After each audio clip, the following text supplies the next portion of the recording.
Growing up in our house, it was clear who held the spotlight: Nathan, my older brother by 5 years. He was the golden boy, literally and figuratively. He had the best of everything, the latest clothes, the newest gadgets, while I made do with hand-me-downs and second-hand toys. Nathan was undeniably handsome, a trait that had our parents, especially Mom, beaming with pride. I swear, Nathan could be a model if he didn't have his heart set on business. Mom would gush to her friends over coffee, while I sat in the corner, a book my only company. It wasn't just his looks. Nathan was charming, a social butterfly who could light up any room he walked into. I, on the other hand, was plain, average features, too shy, too awkward. It was like living in the shadow of a celebrity while being invisible at the same time. Even at family gatherings, it was Nathan this, Nathan that. Did you hear about Nathan's latest school project? It's just remarkable. Dad would announce proudly, while I'd quietly help set up the food or clean up the dishes, rarely a part of the conversation unless prompted, and even then, only briefly. The disparity in attention only grew as we got older. When Nathan was accepted into one of the most prestigious colleges in the country, it was as if he had single-handedly secured our family's legacy. The celebration lasted for days. It wasn't until the local news flashed Nathan's face across the screen that things took a turn. Local student accused of multiple frauds, the headline screamed. He had been charming his way into wealthy women's lives, only to scam them out of their savings. The room was silent as the news anchor detailed Nathan's exploits. Dad turned off the TV, his hands shaking. Mom sat down, her face pale. How could this happen? She whispered, more to herself than to anyone else. I don't understand, Dad muttered. We gave him everything. I stood in the corner, watching the unraveling. It was the first time I'd seen them doubt their golden boy. The next day, we gathered in the living room, a family meeting that felt more like a crisis summit. Nathan, of course, wasn't there, he was in custody. Claire, Dad started, his voice heavy. Your mother and we've been thinking. Mom nodded, taking over with a tremble in her voice. We were so focused on your brother, we didn't see. We're so sorry. Their apologies hung in the air, thick and unexpected. I sat, unsure of how to respond. I'd spent years in Nathan's shadow, never quite resenting him, but never feeling enough either. We want to make it right, Dad said. We've decided to use some of our savings for your college, Claire. It's your turn now.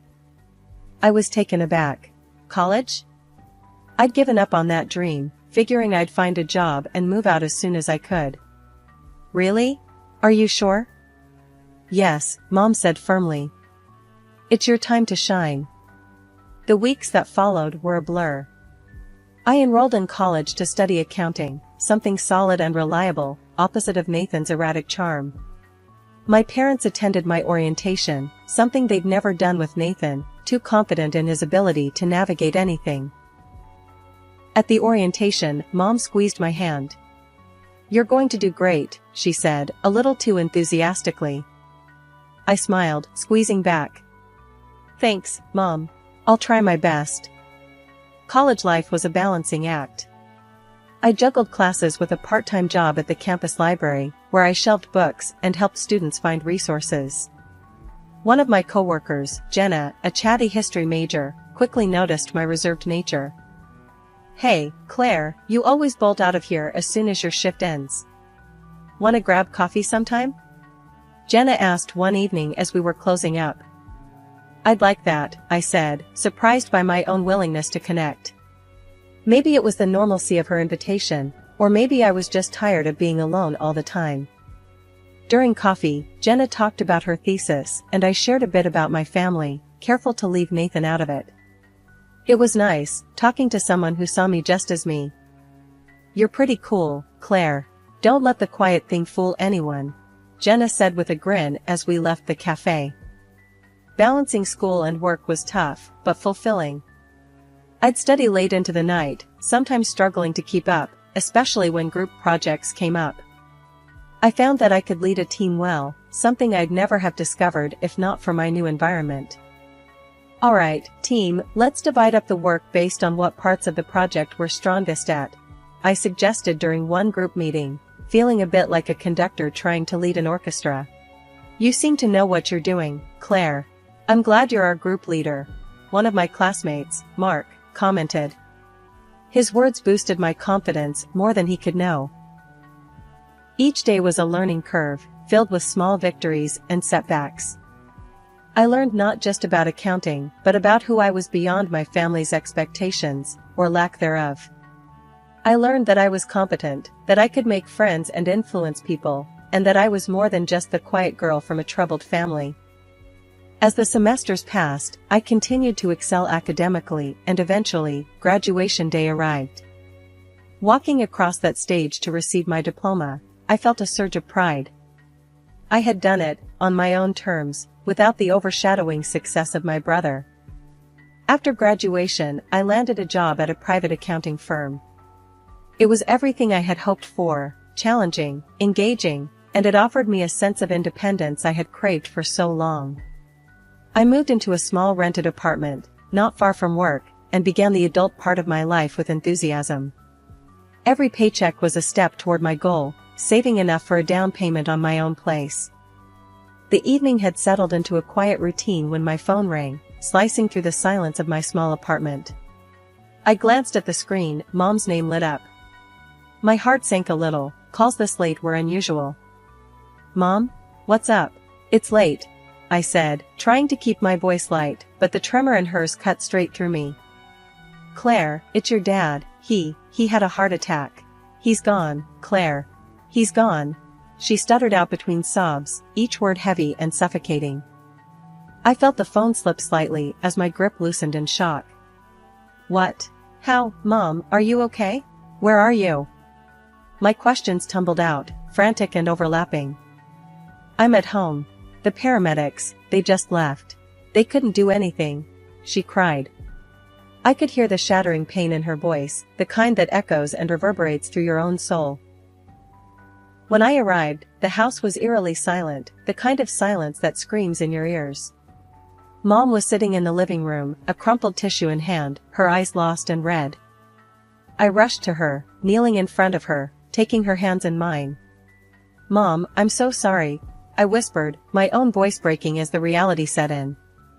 She just nodded, pulling me into a tight hug. He was fine this morning, Claire. We were planning to visit the market this weekend. She murmured into my shoulder, her voice muffled by grief. The days that followed were a whirlwind of funeral arrangements and relatives pouring in to offer their condolences. Did you get a hold of Nathan? I asked one afternoon as we sifted through old photographs of Dad to display at the service. Yes, I did, Mom replied, her voice flat, her hands pausing over a picture of Dad holding a much younger Nathan on his shoulders. He said he was too busy to deal with nonsense. He asked about the inheritance first thing. When I told him everything was in my name, he just hung up. The funeral was a quiet affair. Dad's old friends, our extended family, and neighbors came to pay their respects. The absence of my brother was noted, his empty chair a stark reminder of his chosen detachment. After everyone had left and we were alone again, Mom took to sitting by the window, staring out with a vacant gaze. I tried to engage her, to bring her back from the edge of her grief, but the light in her had dimmed. Mom, you're not alone. I'm here. I reassured her one evening, my hand squeezing hers. She turned to me, her eyes wet with unshed tears. I know, honey. And I'm so grateful for you. I wish things were different. After the funeral, life settled into a new kind of normal. Mom was quieter these days, her smiles fewer and more strained. I tried to fill our home with light, cooking her favorite meals, talking about my day at work, anything to lift her spirits. But often, I caught her staring out the window, lost in her thoughts, the joy that once lit up her eyes, dimmed by sorrow.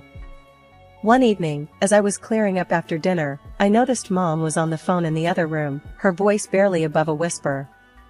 Curiosity piqued, I paused, the clatter of dishes ceasing. No, Nathan, I can't keep doing this. Yes, I know, but... Her voice trailed off into the quiet hum of the living room. She never mentioned she was in touch with Nathan, and alarm bells rang in my head. When she came back into the kitchen, her face was pale, her hands trembling slightly as she sat down at the table. "Mom, what's going on? Who was that on the phone?" I asked, sitting across from her, my tone more stern than I intended. She sighed, a deep, weary sigh that seemed to carry the weight of the world. "It was Nathan," she admitted, avoiding my gaze. "He's been calling more often, asking for money." "Money?" I repeated, anger starting to bubble inside me. "Why are you giving him money? Especially after he didn't even bother to come to Dad's funeral." Mom wrung her hands, her eyes moist as she looked up at me. I know it's wrong, but he's still my son, Claire. He says he's in trouble, that he needs it to get back on his feet." I stood up, pacing back and forth as I tried to process her words. "Mom, he's using you. You can't let him do this, especially not now. He didn't even care enough to show up when Dad died." She nodded, tears spilling over her cheeks. "I just thought, maybe if I helped him, he'd come around. See what he's missing, see that we still love him." I stopped pacing, kneeling beside her chair, taking her hands in mine. "Mom, I love you, and I know you love Nathan. But you can't set yourself on fire to keep him warm. He's an adult. He made his choices. You need to think about your future now, about what's left for you." The next day, when Nathan called again, I was with Mom, standing by her side for moral support. She put him on speaker, and her voice was firmer this time, more resolute. "Nathan, I can't send you money anymore. You need to find another way to sort out whatever mess you're in," she declared, a slight tremor in her voice but her resolve clear. There was a pause, and he scoffed, and I could almost see his sneer, through the phone. "Fine. Don't come crawling back to me when you need something." The line went dead, and the silence that followed was heavy, filled with the weight of severed ties. Mom sighed, a mix of relief and sorrow in her exhale. "Did I do the right thing, Claire?" I squeezed her hand, reassuring her with a nod. "You did, Mom. It's time we both started healing." From that day on, Mom stopped sending money. It was a tough decision, one that left its own scars, but it was necessary. Nathan had made his choice, and we had made ours, to move forward, no longer at the mercy of his demands. It was early morning when I got the call that changed everything again. The sharp ringtone pierced through the silence of my apartment, a harsh reminder that life was still full of unexpected turns. "Claire," Aunt Linda's voice came through the phone, sounding strained and urgent. "You need to come to the hospital right away. It's your mom." Dropping everything, I rushed to the hospital, my heart pounding with fear and my mind racing with worst-case scenarios. The corridors seemed longer than usual, echoing with the sounds of my hurried steps. When I finally reached her room, Aunt Linda was waiting outside, her eyes red-rimmed. "What happened? Is she okay?" I asked, barely able to keep my voice steady. Aunt Linda shook her head, her voice breaking as she spoke. "It was a heart attack, Claire. She didn't make it." The words hit me like a physical blow, and I leaned against the wall for support. My mom, the constant in my life despite everything, was gone. Tears welled up in my eyes, and for a moment, I couldn't speak. "I'm so sorry, Claire." She went peacefully in her sleep, Aunt Linda said, pulling me into a hug. We stood there, holding each other, sharing our grief. After a few moments, we stepped into the room to see her. Mom looked peaceful, as if she were just sleeping.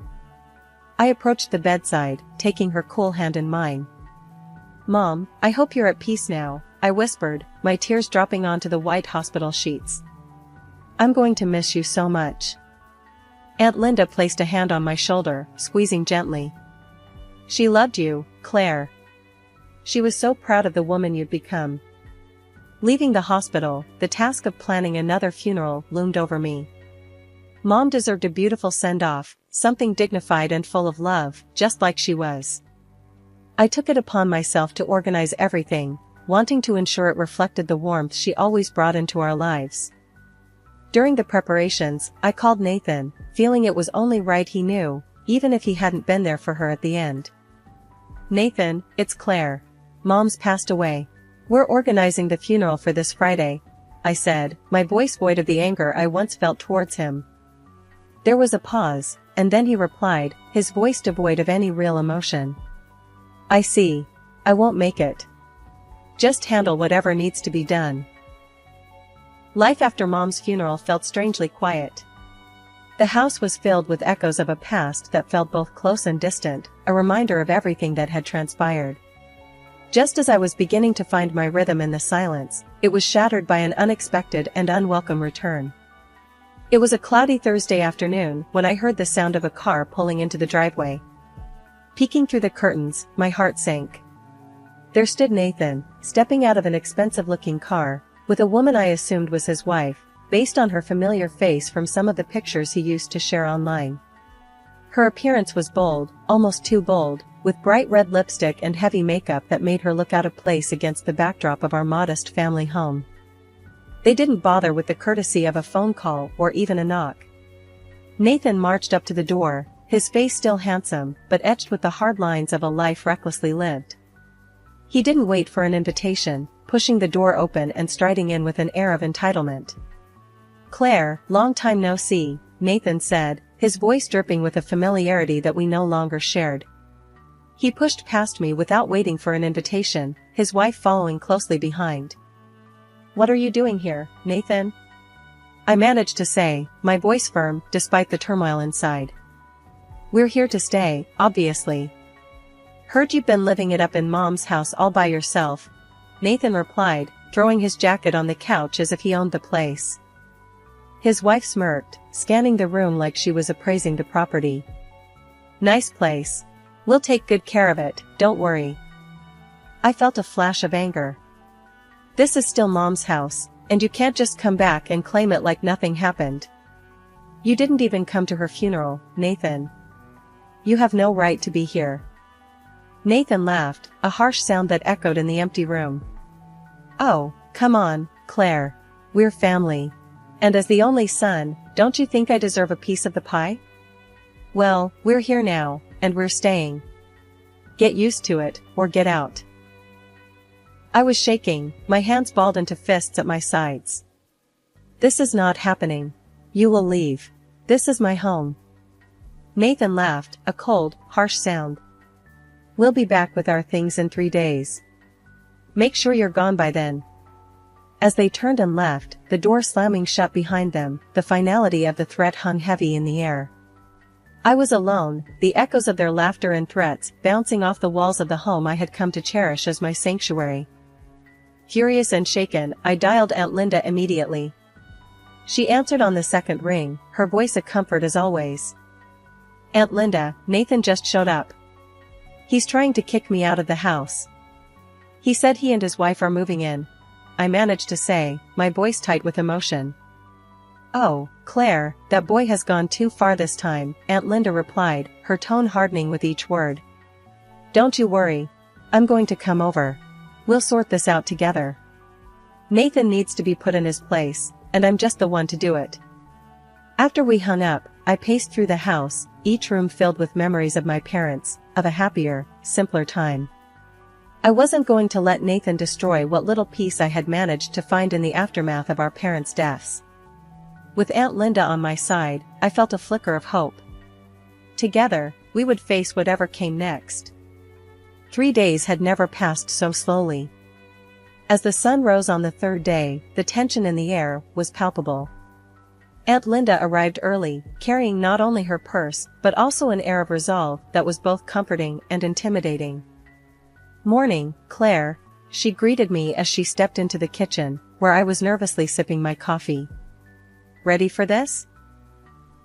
I nodded, setting my mug down with a clatter. As ready as I'll ever be, I guess. Thanks for being here, Aunt Linda.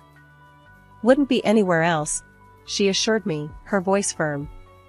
Now, let's go over what we'll say when they get here. We didn't have long to wait. Before long, the sound of a car engine broke the quiet morning. Through the window, I saw Nathan and his wife pull into the driveway. My heart started pounding, but Aunt Linda's calm demeanor helped steady me. They didn't bother knocking. Nathan opened the door and strode in as if he owned the place, his wife trailing behind him, her smirk more pronounced than ever. "Claire, get out. We're here to take what's rightfully ours," he barked, his wife nodding in agreement behind him. Aunt Linda stepped forward from where she had been standing just out of sight. "Nathan, you should be ashamed. After all your sister and your late mother have been through, you show up now, making demands?" Nathan sneered. "Save it, Aunt Linda. We know there's no will. Claire, move out. This place is ours now." That's when Aunt Linda, with a calmness that belied the tension in the air, waved an envelope in front of Nathan. "Actually, your mother did leave a will. And I, as her appointed executor, have it right here." Nathan's eyes widened as Aunt Linda held out the envelope. In a swift move, he grabbed it, tearing it to pieces. His wife laughed, a sound that echoed off the walls mockingly. "There, no will, no proof. This house is ours now," Nathan declared triumphantly. Aunt Linda just chuckled, the sound making Nathan's smile falter. "You think that was the original?" "Oh, Nathan, that was just a copy. The real will is safe with the notary." She reached into her bag and pulled out another document, unfolding it with deliberate slowness. "Here's what your mother really wanted," Aunt Linda said, her voice steady and clear. She began to read aloud. "To my daughter, Claire, I leave the family home and a sum of $150,000, for she has shown the strength and compassion of character that represents our family's legacy. To my son, Nathan, I leave our family Bible, in the hopes that he will find guidance to overcome his vices and find a path to redemption." The words hung heavy in the air. Nathan's face went from red to pale, his earlier confidence deflating like a punctured balloon. "This isn't fair. You can't do this to me. I deserve half of that money, Claire," Nathan shouted, his voice echoing with desperation. "You deserve what Mom decided to give you," I replied, my voice firm despite the shaking of my hands. "And if you don't leave now, I will call the police." Nathan looked at his wife, then back at Aunt Linda and me. His wife pulled at his arm, muttering something under her breath. After a moment that stretched out painfully, they turned and stalked back to their car. The morning after Nathan left for good, I stood in the quiet of the house, the early light casting gentle patterns across the floor. The house felt different today, like a weight had been lifted, a place just for me now, full of potential and promise for the future. I made my way to the kitchen, where Aunt Linda was already making coffee. The aroma filled the space, comforting and familiar. "Morning, Claire. How'd you sleep?" Aunt Linda asked, handing me a mug. "Better than I have in weeks," I admitted, taking a cautious sip. "It feels like I can finally breathe again." She smiled, pulling out a chair at the table. "It's your fresh start, right here. What are you planning to do first?"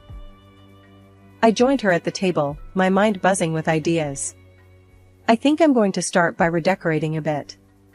Make this place more me. And then, I might even start looking into what it takes to start my own accounting firm. It's been a dream for a while." "That sounds wonderful, Claire," Aunt Linda said, her eyes twinkling with pride. "You've got such a good head on your shoulders. I've no doubt you'll make it happen." Later that day, I walked through each room, imagining the changes I'd make. In the midst of my planning, the doorbell rang. At the door stood my neighbor, Mrs. Thompson. "Claire, dear, I heard about your mother. I'm so sorry for your loss. And I heard your brother was trying to cause some trouble," she added, a hint of concern in her tone. I nodded, not wanting to spread the family drama too far. "Yes, but it's settled now. I'm just looking forward to some peace. Well, if you need help with anything, my son is always around. He's good with repairs, and he's cheap too," she offered with a chuckle. "Thanks, I might take you up on that. I'm planning some changes around here," I said, grateful for her support. The next few weeks were a flurry of activity. Painting, moving furniture, and even a few repairs courtesy of Mrs. Thompson's son, who turned out to be as handy as promised. Each brushstroke and each new piece of decor transformed the house into a reflection of my personality, something I had longed for without even realizing. One evening, sitting in my newly arranged living room, the changes weren't just physical. I felt changed too, more confident, more grounded. The house no longer felt like a battleground of family conflicts, but a sanctuary of my aspirations.